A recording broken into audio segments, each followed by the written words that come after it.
Good morning, good afternoon, good evening, depending on the part of the world you're in.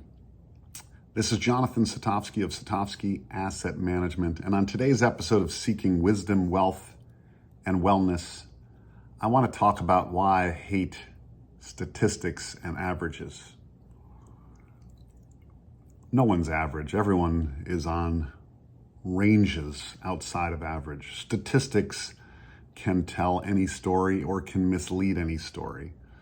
So, you can say, look, the average market performance over time is 10% a year. Well, that's true. But very rarely is it a static 10, 10, 10, 10. You can get up 20, minus 20, all sorts of ranges.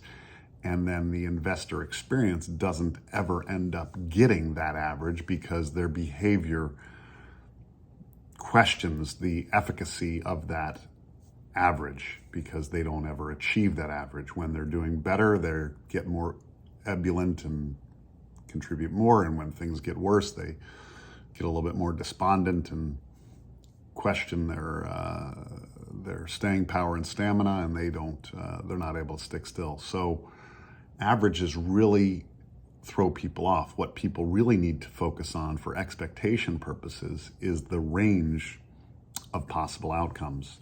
And so if you expect that the range of possible outcomes in a year, let's say with money, is that in a calendar year, you can see your money decline by 30% or as up 50%. That's an example. Or you can say, well, I might want to tighten that range. I don't want that much volatility. I'm going to go to minus 10 to positive 30, for example. And the question is, can people live with that range, and do they change that range of outcomes every day? Today, people might want to really, really tighten that range. During really good times, people want to extend the range because they only view the upside. They don't think the downside is viable. So when you think the downside's viable, you tighten the range. When you think only the upside's viable, you widen the range. But human behavior ends up miscalibrating that. So be careful of averages. Get expectations centered around ranges. And you too will find a way to survive and thrive during the roller coaster of life for the next chapter, whatever may come. Have a great day.